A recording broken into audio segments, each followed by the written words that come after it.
Hello YouTube, I am Prepper Princess, the author of Living on Almost Nothing. If you are interested in purchasing my book, I will leave a link down in the description box below.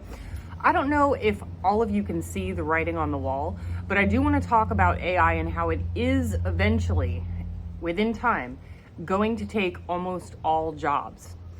Here's what I'm seeing as of right now with the very, very beginning stages of AI.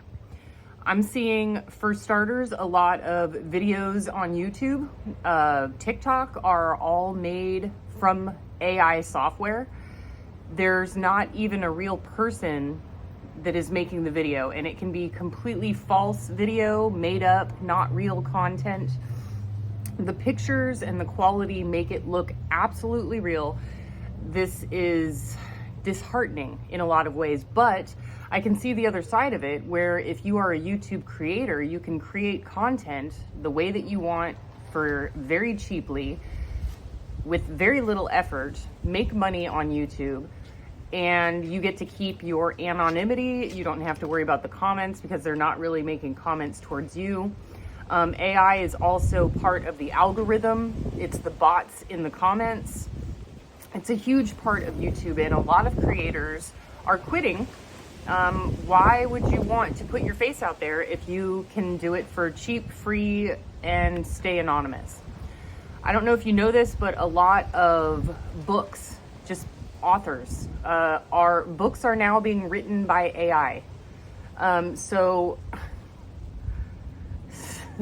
whatever you're thinking, there used to be this thing called ghostwriters. Suze Orman is a big proponent, a big user of ghostwriters.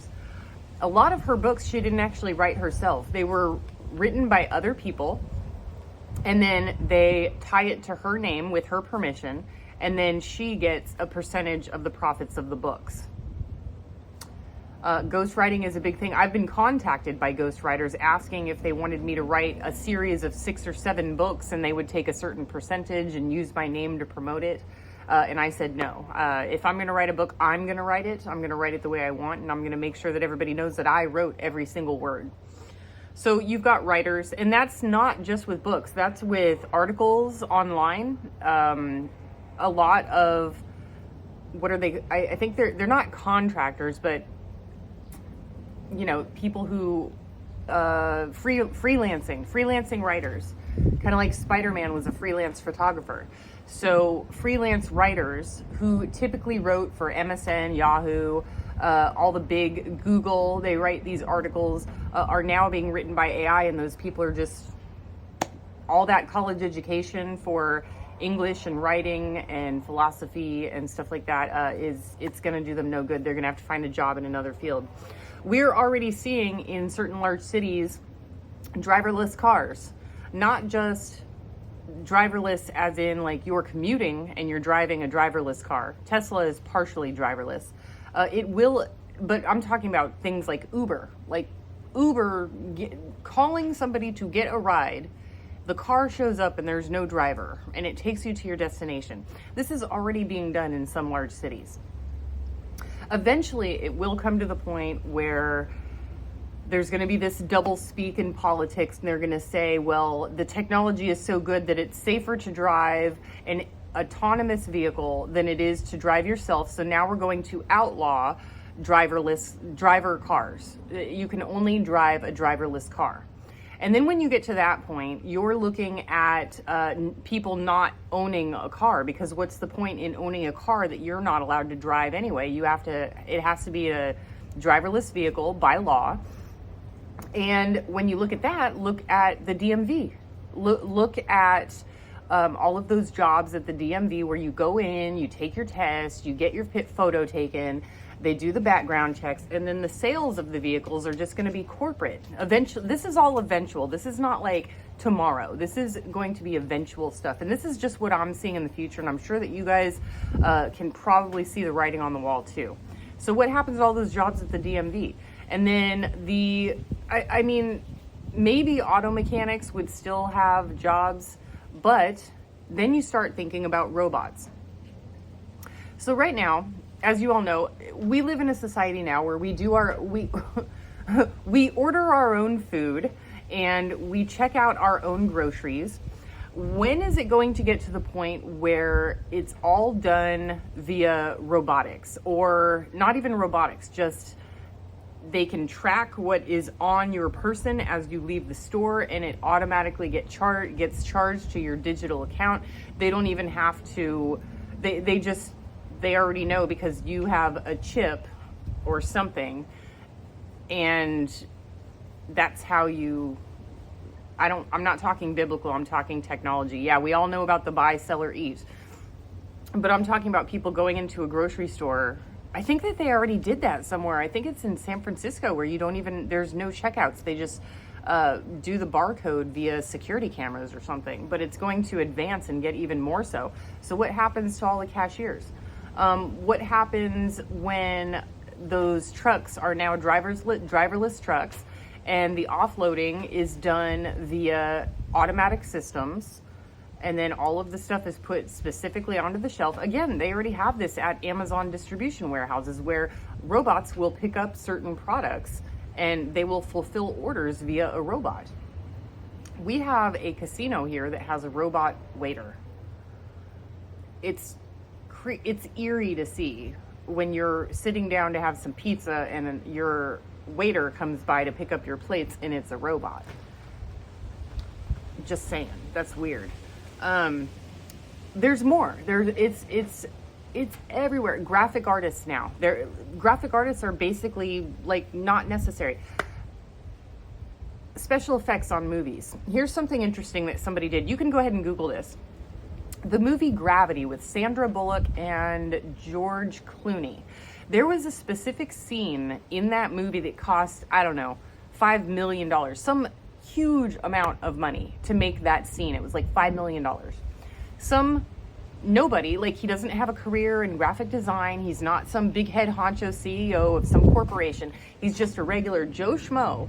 Goes in there with $15 AI software, and he recreates that $5 million scene doing AI, and he made an exact duplicate. Did not even need it, you could not tell the difference, and he made it for $15. So $5 million, $15. What do you think these movie company corporations are going to start using? We are now in a place where farming equipment, tractors, they work like a Roomba vacuum. You know, you get a Roomba vacuum in your house, and it bumps into things, and then it figures out the configuration of the house, and then within time it perfectly vacuums the entire house. They have tractors that do this now. So a tractor, a big giant tractor with blades and rototills and all this other stuff, it scientifically, magically, with technology, scans your acreage, and then it plans and plots exactly the way that the tractor is going to be most efficient, and it will do whatever a tractor does in your field without needing to be manned by a person. So we've got writers. I've got more. So professors. Right now, we have a need for professors. So, but a lot of the classes are being done online. And I don't know if you know this, but you can get MIT lectures online for free. You can get an MIT education for free, just without the degree. But pretty soon here, now they're starting to do Bible Sunday sermons completely AI generated. Not even real. It shows the preacher on stage, the light shows, the people in the audience, the clapping, everything is in the Bible by the word.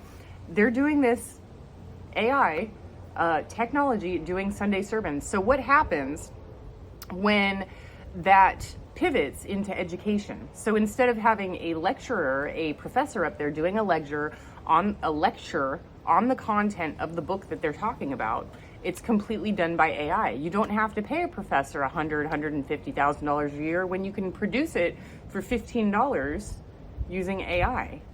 And pretty soon it's going to be to the point where you don't even need a man behind the AI in order to create the AI to have that lecture in a college. So you've got farming, education, transportation, medical. So they're starting right now, the AI developing software so that robots can perform critical surgeries via a robot. On your brain, on your heart, just a robot. AI is getting to the point where you can get a diagnosis via an AI software program, and then a doctor will prescribe medication. So it's not tomorrow, but eventually we're going to get to the point where robots do your surgeries, they give you the diagnosis, they take your blood tests. Everything is going to be done by robots. So we've got farming, education, medical, transportation. What is left after that? What's left after that? Basically, we now even have 3D printed houses. 3D printed houses where they can make your house in 2 days. 2 days using 3D printed software and putting out a mold of every square inch of the house. Doesn't even require a construction crew. So I can see the writing on the wall. It may be towards the end of my lifetime where all of these things come to fruition. If the average woman lives to be 80, I've got about 37 more years, 36, 37 more years. But in the next 36 to 37 years, by the time it's time for me to go, I can see that most of these jobs slowly and progressively are going to go away. So if you think that you are immune to AI, and you are immune to all of this technology moving forward, you're wrong. And this is only the technology we know about. We don't even know about the stuff that's not all over the place right now. So you tell me, how long do we have as a society before pretty much every job, and what happens to society when every single job does not exist? There are no jobs. You can't get one to save your life. Do we turn into a utopian society where everybody shares? No, that's not in our human nature. We're talking ultra rich and ultra poor and nothing in between. Total poverty. Nothing in between. Think about it. What kind of job security can you get that's good for the next 40 years or so? Do what you can with what you've got. Prepper Princess Hi, out. baby girl. Are you going to help me film? Are you going to help me with my filming? Let's go see your brother. What's he up to? Oh, what's he up to? There's my boy. There's my mister. Look at you, Mr. Handsome. Oh, my goodness. Oh, my goodness. Are you enjoying the windy day? It's nice and windy. Yeah, I think our corn is just about dead. Yeah, it's not making it. It's not making it. Oh, I love my puppies. Oh, you're so cute. You're so cute. Give me a kiss. Mwah. Oh my gosh. Oh my, give me the ear. Give me the ear. Mwah. Oh my gosh. I love the ear. Give me the chin. Give me the chin. Mwah. Oh, so good with the kiss. And you. And you. Mwah. Oh my gosh, you're so cute. You're so cute.